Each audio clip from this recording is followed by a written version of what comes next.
안녕하세요, 드마예요.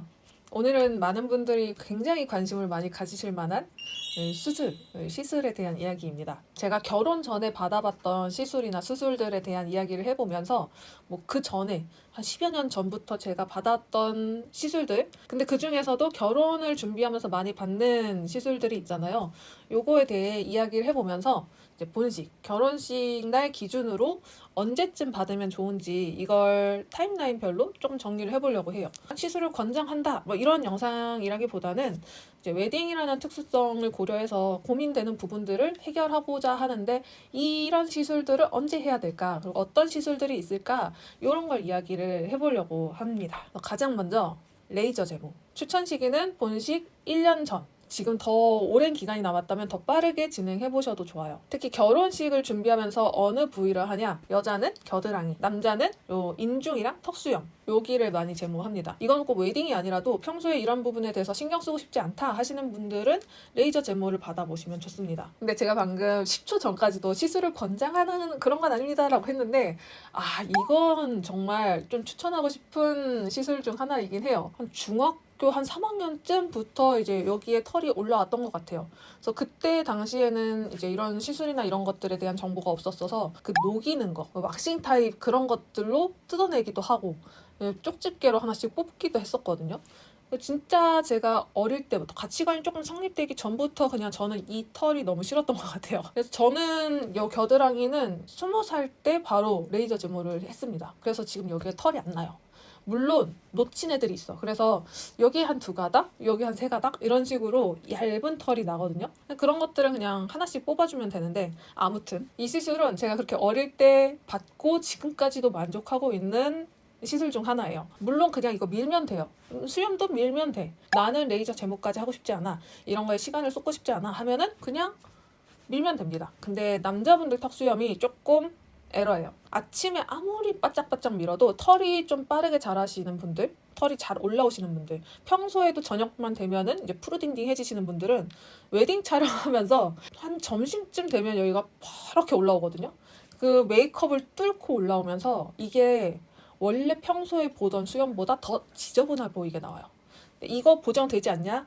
되긴 돼요. 근데 수염만 좀 지우면 되는 게 아니라 이 주변이 다 펄해지거든요. 보정은 되긴 하지만 좀 부자연스러워지는, 인위적이어지는 부분이 어쩔 수 없이 생기게 됩니다. 특히 웨딩 촬영할 때, 본식 때 이 수염이 더 빠르게 자라는데 남자분들 아실 거예요. 피로감이 있는 날일수록 더 빠르게 얘네들이 올라온다는 거. 촬영 이제 막 시작하려는데 벌써 올라와 있어. 그런 부분들이 조금 신경이 쓰인다 하시는 분들에게 추천을 드리고 나는 이걸 레이저 제모까지 하고 싶지 않아 하면은 그냥 왁싱을 받으셔도 되는데 아파요. 많이 아픕니다. 왁싱의 통증이 10이라고 치면은 레이저 제모는 한 2 정도. 그래서 고통의 크기가 조금 다르기 때문에 저는 조금 아픈 거 싫어하는 주의라서 이제 레이저 제모를 조금 더 권장드린다라고 이야기를 할 수 있을 것 같아요. 무엇보다 얘가 가격대가 너무 좋아요. 물론 지방권들 같은 경우에는 레이저 제모가 상당히 비싼 경우들이 많은데 서울 그리고 강남 위주에서는 레이저 제모가 상당히 쌉니다. 기계도 강남권이 훨씬 더 좋은 최신 기계를 가지고 있는데 심지어 가격까지 더 싸. 겨드랑이 같은 경우에는 5회 기준으로 한 3만 원에서 5만 원 정도. 남자분들 턱 수영 같은 경우에는 한 10회 기준으로 한 30만 원 정도 할 거예요. 가격 대비 만족도도 정말 높은 시술이라서 아무튼 저는 만족하고 있습니다. 근데 여기서 저는 진짜 레이저 제모 너무 아팠는데요 하시는 분들 계실 거예요. 그거 레이저 강도를 조금 조절을 해서 받으시면 괜찮거든요. 그리고 레이저 기기가 최신일수록 덜 아픕니다. 그래서 예전에 제가 겨드랑이 받았을 때도 완전 거의 17년 전 이러니까 사실 겨드랑이 받을 때 좀 아팠어요. 근데 지금은 더 아픈 곳을 받고 있는데도 불구하고 안 아프거든요. 괜찮아요. 그래서 이 시술은 통증에 대한 걱정, 고민보다는 내가 이 부위에 털이 평생 안 나도 괜찮은가를 조금 고민해 보셔야 하는 시술입니다. 이마 거상. 이건 모두에게 추천 이런 거 아니고 그냥 제가 개인적으로 만족도가 높았던 수술 중 하나라서 가지고 왔습니다.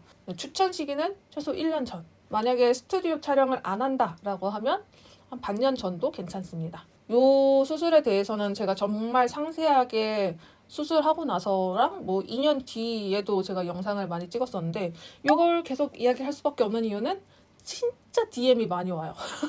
그 첫 영상을 올렸을 때는 하루에 한 10통씩은 DM이 왔었는데 뭐 한 2년 정도 지나니까 뭐 하루에 한 통 정도, 지금은 일주일에 한두 통 정도는 물어보시는 분들이 계신 것 같아요. 그래서 저도 뭐 제가 병원을 알려드리거나 뭐 금액대가 지금 어떻다던가 이런 걸 알려드릴 수는 없어요. 저도 지금 지난 지가 한 3년 됐나? 그래서 그런 병원 정보에 대한 것들을 알려드릴 수는 없지만 요거에 대해서 궁금해 하시는 분들, 특히 우리나라에 안검 하수가 있는 비율이 꽤 높단 말이에요.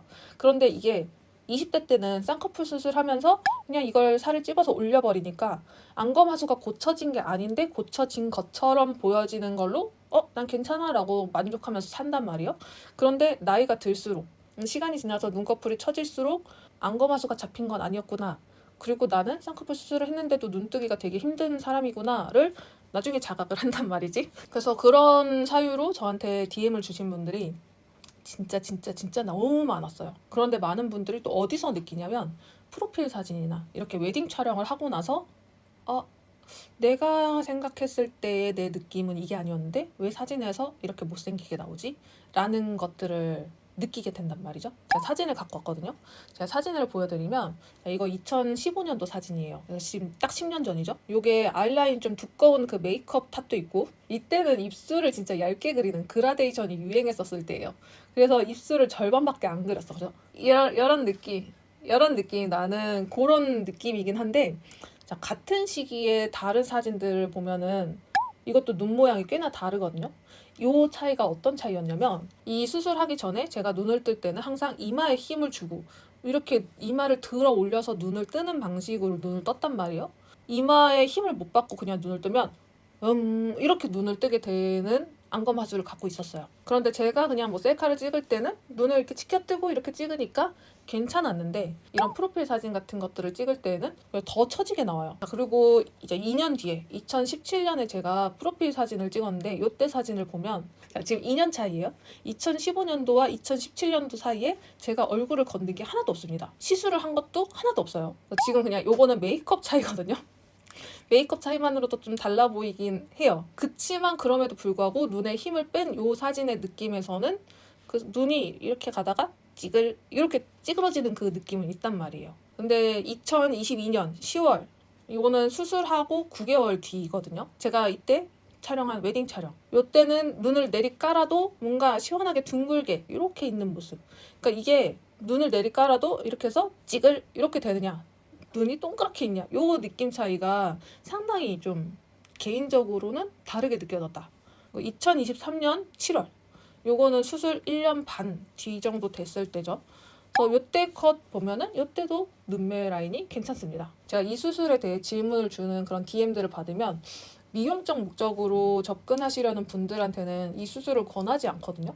진짜 말려요. 저도 애당초 처음에 이 수술을 고민했던 건 이 기능적인 목적. 제가 평소에 눈을 제대로 뜨지 못하는, 눈에 피로도가 엄청 쌓이고 이게 일상생활이 어려워지고 두통이 쌓이는 그 반복된 사이클 때문에 이 고민을 하다가 이 수술을 하게 된 거다 보니까 그런 단순한 심미적인 목적으로 이걸 접근하시는 분들한테는 추천하진 않지만 근데 이 사진을 보니까 이 살짝의 이 미용적인 만족감도 개인적으로는 되게 만족스러웠다. 근데 사실 수술 전에도 제가 그냥 이마에 힘을 주고 사진을 촬영한 것들을 보면은 괜찮아요. 눈매 라인이 나쁘지 않아. 그래서 아마 일반인 분들 중에서는 수술을 하고 나서 미용적으로 뭐가 달라진 게 없다라고 느껴지시는 분들이 진짜 많을 거예요. 그치만 이런 느낌의 살짝 미묘한 알죠? 그런 차이를 느낄 수도 있다 정도입니다. 이 수술을 1년 전에 추천하는 이유는 한 3개월까지는 표정이 조금 어색해요. 물론 한 3주 정도만 지나도 다른 사람들은 크게 느끼지 못할 정도로 되게 자연스럽다라고 생각이 들긴 하는데 이 내가 느끼는 말도 안 되는 어색함이 있거든요. 영상이나 사진에서는 더 잘 담겨요. 그래서 이 부분들이 좀 자연스러워지기까지가 한 6개월 정도 걸리거든요. 저도 웨딩 촬영이 수술하고 9개월 뒤였잖아요. 근데 이제 6개월 정도만 지나도 웨딩 촬영하는 데에 지장 없이 되게 예쁘게 나올 수 있기 때문에 만약에 고민을 하고 계시다면 요 정도 텀은 잡고 진행을 하셔야 된다. 그리고 이미 그 전 영상에서 엄청 상세하게 이야기를 했지만 엔도타인 쓰는 곳들은 저는 개인적으로 엄청 많이 알아봤을 때 기준으로 저는 아닌 것 같다. 실고정을 하는 곳을 찾아보시는 걸 조금 더 추천한다. 라는 이야기를 살짝 드립니다. 그럼 경락. 추천 시기는 1년 전 혹은 횟수에 따라 반년 전. 제가 완전 경락 마니아예요. 저 딱 20살 되는 시점부터 주 1회씩 경락을 계속 다니고 있거든요. 근데 이제 그러면은 이렇게 생각하실 거예요. 저게 17년 받은 얼굴이라고? 라는 생각을 하실 수도 있는데 제가 받은 17년은 얼굴보다는 좀 바디 위주로 좀 길게 받았고 얼굴 같은 경우에는 중간중간에 한 번씩 경락 받아봤는데 효과 없었어요 하는 분들 계실 거예요. 그리고 석고상 갖고 올게요. 이제 석고로 얼굴 그 본을 떴을 때 이제 붓기 차이다 라고 이야기하시는 분들도 있어요. 그래서 저는 석고를 어떻게 떴냐면 1회를 받고 난 직후, 그러니까 얼굴에 붓기를 다 빼고 석고를 떠달라고 했어요. 그리고 요게 20회 때 받기 전에 석고를 떠달라고 했어요. 이렇게 해서 요게 겹쳐지거든요. 이거를 뭐 저는 이걸 늘려가지고 뭐 할 수 있다. 이거는 후는 이렇게 만들면서 이렇게 좁혀가지고 이렇게 나오는 거다라고 이야기하실 수도 있지만 이 석고가 그렇게 만들어지는 건 아닙니다. 보통 이런 거 안 줘요. 근데 엄청 여기를 오래 다녔기 때문에 그냥 이거 하나 주세요 해가지고 그냥 가지고 온 겁니다. 그래서 날짜 보면은 이거는 후는 날짜를 아예 안 써놨네요. 이거 2022년 7월 18일 날 뜬 석고고요. 이게 20회 받았을 때. 요거는 얼굴에서 너무 남아요. 이 공간이 이렇게 다 떠 있어. 그런데 얘는 딱 들어갑니다. 엄청 이 폭이 딱 맞게 들어가요. 이렇게 얘기하면 또 그러면은 이걸 받기 전에 뭐 한 10년 전쯤엔 얼굴이 이만했냐라고 이야기하실 수도 있는데 제가 아는 얼굴 경락으로 얼굴이 작아지는 이유 이거는 이제 사람들이 또 계속 나이가 들면서 얼굴 뼈와 뼈 사이가 벌어진다. 그래서 그 벌어진 간격들을 좀 좁혀서 얼굴이 작아 보이게 만드는 그런 게 경락이다라고 저는 알고 있습니다. 이 말이 안 맞거나 좀 디테일이 떨어진다라는 부분이 있으면 전문가적인 입장에서 설명을 해주셔도 좋아요. 아무튼 그래서 요것들을 다 좁혀놨는데 이게 어느 정도 유지가 되긴 하지만 내 생활 습관에 의해서 요게 좁혀놨던 게 다시 벌어질 수는 있다. 그래서 좁혀놔도 조금씩 커지고 또 그러면 좁혀놓고 요거의 반복. 그래서 그러면은 굳이 이걸 내가 받아야 될까? 라는 생각을 하실 텐데 아무것도 안 한 상태로 그냥 계속 조금씩 커지는 거랑 한번 좁혀놨다가 좀 커지는 거랑 이 차이는 분명히 저는 있다고 생각을 하거든요. 이 추천 주기는 많은 샵들에서도 이야기를 하겠지만 그냥 주 1회 정도가 가장 적당하다. 이제 어느 정도 아껴서 나는 이걸 소진하고 싶어 라고 하신다면 10회를 진행했을 때에는 5회차까지는 주 1회씩 그 다음 남은 5회차는 2주에 1회씩 이렇게 가시면 좋고요. 이제 20회를 진행하겠다라고 하면 10회까지는 주 1회씩, 남은 7회는 2주에 1회씩, 남은 3회차는 다시 일주일에 한 번씩. 이렇게 가시면 그래도 조금 간격을 넓혀서 가되 효과를 있게 가져가실 수 있어요. 그래서 요거는 초반에 주 1회씩 가는 게 상당히 좀 중요하다라고 저는 생각을 하고 있습니다. 근데 저는 사실 얼굴 경락보다는 바디 경락을 좀 더 추천드리고 싶거든요. 현대인들 요 고질병들 있잖아요. 저도 제가 좋지 않은 자세에서 오는 그리고 생활 습관에서 오는 이 등 굽어짐 이런 것들이 있는데 이런 것들을 좀 펴줄 수 있는 장치로서 내가 운동이랑 스트레칭 이런 것도 있겠지만 저는 이런 걸 하지 않기 때문에 좀 더 물리적인 그런 도움을 받아도 저는 좋다라고 생각을 합니다. 실제로 딱 경락을 받았을 때 이렇게 굽어져 있던 게 좀 이렇게 강제적으로 좀 펴지는 느낌이 들거든요. 이게 3, 4일 정도 유지되는 느낌이 나는데 그 사이에 또 스트레칭이랑 이런 걸 해주면 너무너무 좋겠지만 그렇지 못한 상태로 한 3일 다시 구부정해질 쯤에 또 이렇게 한번 펴주고 뭐 이런 형태로 저는 다니고 있습니다. 근데 진짜 제가 결혼식 때 가장 후회되는 것 중 하나가 제가 다니던 샵이 본식 한 달 전에 문을 닫았어요. 그걸 너무 늦게 말해준 거예요, 샵에서. 근데 그 사이에 다닐 샵을 제가 못 찾겠는 거예요. 그냥 한 달을 포기하고 그냥 본식 때 입장을 했더니 이 거북목이 너무 심하게 나왔더라고요. 제가 모든 제 결혼식을 통틀어서 후회하는 것 중 하나가 그 한 달 사이에 경락을 받을 걸. 어디든 찾아서 갈 걸. 이겁니다. 승모근 보톡스. 추천 시기는 6개월 전 혹은 촬영 기준으로 한 달 전. 이거 대부분 승모근 보톡스 추천 시기라고 하면은 뭐 한 3주 전 이렇게 얘기하시는 분들 진짜 많은데 저는 절대 비추예요. 이 승모근 보톡스를 맞고 별다른 부작용이 없으면 너무 좋지만 팔을 이렇게 들지 못하는 분들도 계세요. 근데 이 팔을 들었다 해서 나는 괜찮네? 이게 아니에요. 이 승모근을 쓰지 못함으로써 다른 근육을 쓰고 있는 가능성이 훨씬 높습니다. 광배가 발달하는 경우도 있어요. 근데 여러분들 아시죠? 드레스핏에서 승모근이냐 광배냐 이거는 거의 엄마냐 아빠냐 수준이에요. 내가 어디가 더 발달할래? 라고 하면은 저는 근데 차라리 승모근이에요. 이 광배는 제가 생각하는 이상적인 드레스핏에서 너무 우직해지는 이 느낌보다는 이 느낌이 조금 더 나은 것 같다. 어떤 근육이 다르게 쓰일지 모르기 때문에 이거는 이런 위험도를 가지고 당장 본식 3주 남았는데 받는 건 조금 그렇다. 뭐 내가 본식 3주 전에 아무것도 안 할 거야. 나 공주님이야. 아무것도 안 들 거고 팔 올리는 일 절대 없을 거고 나는 운동이나 스트레칭도 안 할 거야 라고 하면은 괜찮은 것 같은데 대부분 이제 본식을 앞두면 사람들이 스트레칭이라도 하게 되고 갑자기 마음이 급해지면서 운동을 하게 돼요. 근데 운동을 할 수 없는 몸이 될 수도 있죠. 본식 한 달 전에 드레스 가본 가서 딱 입었는데 어깨가 너무 좀 빈약한 것 같아. 이때라도 지금 어깨 운동을 해서 좀 펴야겠어 라는 생각을 하면서 운동을 하고 싶은데 승모근 보톡스 때문에 운동을 할 수가 없네? 이런 것들이 연쇄적으로 좀 안 좋은 영향을 끼친다라고 생각을 하기 때문에 하실 거라면 최소 6개월 전에 맞아보고 이때 괜찮았으면 본식 2달 전에 맞아보시는 거 추천합니다. 뭐 이게 3주 뒤에 효과가 나타난다 해서 3주 뒤에 효과가 짠 하고 나타난 다음에 뿅 하고 사라지는 건 아니거든요. 그래서 좀 미리 맞아보시고 그걸 유지하는 거에 조금 더 힘써보시면 굳이 여러 회차를 맞지 않아도 괜찮아요. 승모근 보톡스 효과가 하나도 없었어요 하시는 분들 계신데 초음파로 볼 수 있는 병원들을 가보시면 조금 더 정확하게 진단을 받을 수 있을 거예요. 치아 미백. 이거는 촬영 한 달 전? 반년 전이겠죠? 이거 셀프로 하는 키트들이 굉장히 많이 나와 있는데 셀프보다는 저는 최대한 치과 가서 병원 가서 하시는 걸 권장드립니다. 저는 10년 전에 이걸 한번 해보고 지금까지 그냥 이 상태로 살고 있는데 그때도 제가 진단을 했을 때 치아색이 지금 자연 치아 중에서 가장 밝은 색이었거든요. 왜냐면 제가 뭐 커피, 담배, 뭐 술 이런 것들을 다 안 해요. 그냥 카페인이 들어간 것들을 안 마십니다. 일부러 안 마시는 건 아니고 그냥 맛이 없어서 안 마시는 거긴 한데 그런 것들 덕분인지 어쨌든 자연 치아 중에서는 가장 밝은 컬러를 가지고 있었는데 이제 그때 당시에는 치아 색상이 조금 더 하얘도 좋겠다라는 생각을 했었어요. 왜냐면 제가 나름 뷰티 인플루언서잖아요.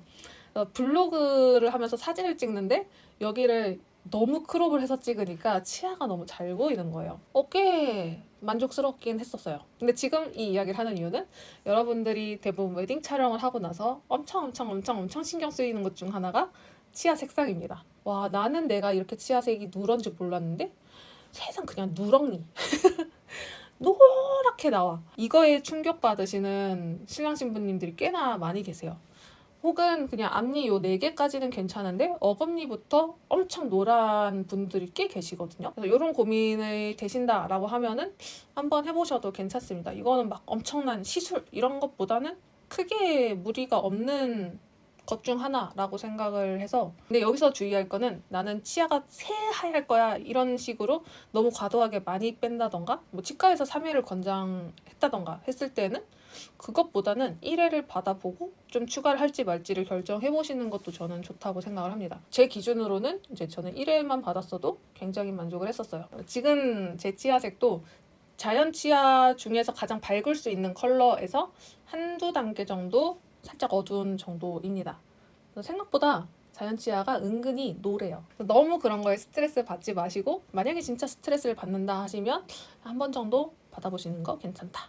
고주파, 초음파류의 리프팅들 그리고 스킨 부스터류 또 콜라겐을 생성하는 그런 시술들 너무너무나 많고 저도 그런 시술들을 진짜 많이 받았는데 근데 이거는 제가 나중에 엄청 좀 딥하게 이야기를 하고 싶어요. 이 얼굴에 대한 초음파를 봤는데 제가 이전에 받았던 고주파 같은 그런 시술들 인모드나 뭐 울세라 이런 것들로 인한 요 지방층의 망가짐 이런 것들이 초음파로 제 눈에도 보이더라고요. 그래서 조금 생각이 바뀐 부분들이 있는데 이 딥한 이야기는 제가 나중에 따로 빼볼게요. 그렇지만 이 영상을 보시는 분들은 그럼에도 불구하고 이런 시술들이 어떤 효과가 있는가 이게 궁금하실 거잖아요. 근데 사실 저는 울세라도 받아봤고 인모드, 써마지, 슈링크, 뭐 온다 이런 것들도 있을 거고 그래서 굉장히 많은 시술들을 저는 좀 장기간에 걸쳐서 많이 접해봤었는데 내가 효과가 너무 좋았다 해서 추천을 하기는 어렵더라고요. 특히 저는 인모드를 받았을 때 얼굴이 확 작아지는 거예요. 여기 막 턱살이나 이런 게 다 올라붙으면서 엄청 쏙 갸름해졌는데 저는 인모드를 하고 났을 때 그 자국들이 한 일주일 정도 갔고 그 뒤로는 괜찮았었거든요.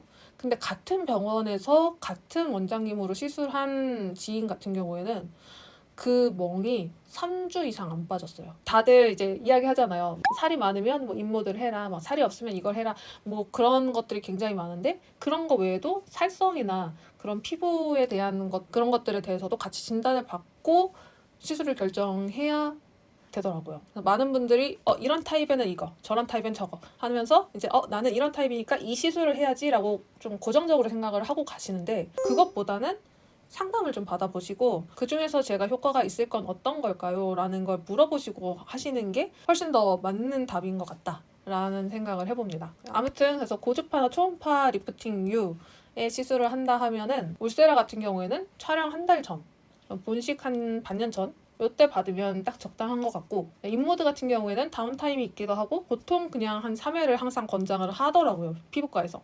근데 제가 봤을 때도 3회를 한 달 주기로 갔을 때가 효과가 진짜 미쳤었어요. 그래서 최소 3달 전에는 가야 된다라는 생각을 하고 슈링크는 크게 다운타임이 있는 느낌은 아니지만 당장에 좀 붓기가 올라올 수도 있어서 그래도 한 달 전쯤 가면 적당하다라는 생각이 듭니다. 스킨 부스터류 시술들도 좀 받아봤어요. 제가 웬만한 거는 다 내가 우선 해보고 말을 하자라는 주의라서 또 해봤는데 저는 제가 지성 피부라서 그런 건지 모르겠는데 원래도 얼굴에 건조함을 못 느끼거든요. 그런 스킨 부스터류 시술을 받았을 때 그 건조함에 대한 해결이나 이런 것들에 대해서는 말을 못해요. 근데 주사를 그렇게 맞았을 때 한 2, 3주 정도 이 모공이 팽팽하게 올라오면서 피부가 진짜 매끈하게 그냥 광이 나는 건 느껴지더라고요. 그래서 평소에 메이크업만 하면은 얼굴이 다 들뜨시는 분들한테는 좀 효과가 있지 않을까라는 생각이 들긴 하는데 저는 개인적으로 크게 잘 모르겠다. 콜라겐 주사 이런 것들도 많이들 고민하시더라고요. 왜냐면 이런 볼페임이나 눈 미꺼짐 이런 것들이 엄청 신경 쓰이시는 분들 이런 분들이 많이 고민을 하시는데 저는 이런 시술을 하실 때에는 내 얼굴에 대한 정확한 문제를 파악을 해야 된다라고 생각을 해요. 지금 내가 볼페임이 문제다. 그래서 이걸 채우고 싶다라고 했을 때는 이게 생긴 문제를 찾아야 돼. 그러면 저 같은 경우에는 이 얼굴 살들이 이제 탄력이 처지면서 요 내려앉으면서 볼페임이 생기는 거거든요. 그래서 저는 요 얼굴을 살짝 리프팅을 쭉 해주면 볼페임이 사라집니다. 상대적으로 저는 아래턱이 얼굴 이 크기에 비해서 좀 작다 보니까 이 단차에서 생기는 볼페임이 또 생기거든요. 그래서 그런 결을 조금 잘 파악을 하셔야 될 것 같아요. 그래서 요거는 추천 뭐 이렇게 어떻게 이야기하기가 조금 어려운 것 같아. 바디 온다. 이 바디 라인 쪽 그런 시술 중에 지금 현재로서 탑은 온다더라고요. 확실히 그런 다운타임도 엄청 적고 그리고 효과적으로도 이게 현재 나와 있는 시술들 중에서는 지금 제일 괜찮다라고 이야기가 되고 있는 것 중 하나예요. 그래서 대부분의 분들이 이제 바디 팔뚝 이게 절대 안 빠지잖아요. 그래서 이런 부분들이나 옆구리살, 배 너무 스트레스고 고민이다라고 하면은 받아보시는 것도 괜찮아요. 이거 추천 주기는 본식 한 달 전. 물방울 리프팅. 사실 제가 피부과에서 그냥 한 번씩 물방울 리프팅, 그 LDM을 받았을 때는 뭐 관리받고 나니까 되게 얼굴 반질반질하고 너무 좋네 정도로 생각을 하긴 했었는데 이걸 꾸준히 매번 받아야겠다라는 생각은 못 했었거든요. 근데 제가 이거 쿼드세라 공부를 했었잖아요. 저 지금 요거 뭐 다음에 2차 공부 이런 거 전혀 예정도 없고 끝났어요. 끝났는데 그냥 이걸 얘기하는 이유는 얘가 어쨌든 그 LDM과 같은 초음파를 사용하면서 우리가 피부과에서 받는 그런 효과를 내준단 말이죠. 이걸 매일 사용했더니 얼굴이 달라지는 거예요. 이거 이렇게 얘기하면 다들 쿼드세라 광고 아니냐라고 얘기하실 수 있겠지만 진짜 아니고 여러분들 그냥 피부과 가셔도 돼요. 제가 이거 지금 파는 게 아니기 때문에 여러분들 저한테 지금 이게 수익이 떨어지는 게 단 한 푼도 없습니다. 아무튼 제가 이걸 써보고 나니까 이게 좀 집에서 케어가 귀찮으신 분들은 물방울 리프팅을 꾸준히 좀 받아보셔도 괜찮겠구나 라는 생각은 좀 들었어요. 이걸 장기적으로 꾸준히 받기에는 사실 좀 금액대가 부담스럽단 말이죠. 추천 주기는 본식 한 달 전.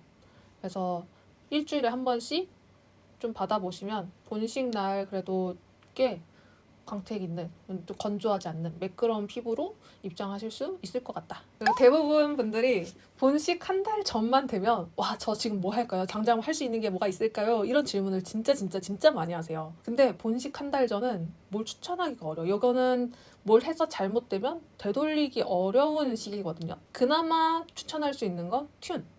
요거는 다운타임도 없고 바로 좀 보이는 효과도 분명히 있고 적당히 추천할 수 있는 건 그 정도. 그래서 오늘 이렇게 다양한 수술 이야기를 해봤는데 지금까지 살면서 신경 쓰이지 않았었던 여러분들 웨딩 준비 전에 아마 승모근 크게 신경 안 쓰였을 거예요. 턱살도 뭐 조금은 신경 쓰여도 지금 당장 내가 얘를 해결해야겠다라는 정도의 신경이 쓰이진 않았었을 건데 이제 웨딩이라는 단어가 들어가면 그놈의 웨딩. 이게 신부도 예민해지거든요, 같이. 결혼 준비할 때 모든 게 다 거슬려. 지금 당장 요 헤어라인도 거슬리고, 머리숱이 없는 것 같지? 여기는 왜 뚫려 있는 것 같지? 이 흰 공간이 왜 이렇게 많지? 요런 모든 것들이 엄청 신경 쓰이게 돼요. 물론 이런 신경이 쓰임으로 인해서 대부분의 신부들이 본식날 엄청 예쁜 상태로 리즈인 상태로 들어가게 되는 거긴 하지만 신경은 쓰시되 너무 스트레스는 받지 않으셨으면 좋겠어요. 저도 이 승모근이 엄청 신경 쓰였었는데 결혼 준비하면서는 그래도 이걸 맞을 걸 그랬나 라는 그런 조금의 생각을 가지고는 있었는데 딱 결혼식 끝나고 나니까 승모근 하나도 신경 안 쓰여. 그래서 다양한 시술들이 있지만 여기서 정말 내가 신경이 쓰이는 것들에 대한 해결책으로 그냥 한두 가지 정도 잘 생각해보고 골라서 진행을 하시면 좋을 것 같습니다. 아까 이야기하지 못했던 요 얼굴 라인에 대한 요 부분은 제가 조금 더 디테일하게 정리를 해서 가져와 볼게요. 요 하고 싶은 얘기가 너무 많아. 그럼 이번 영상 여기까지고요. 다음 영상에서 또 만나요.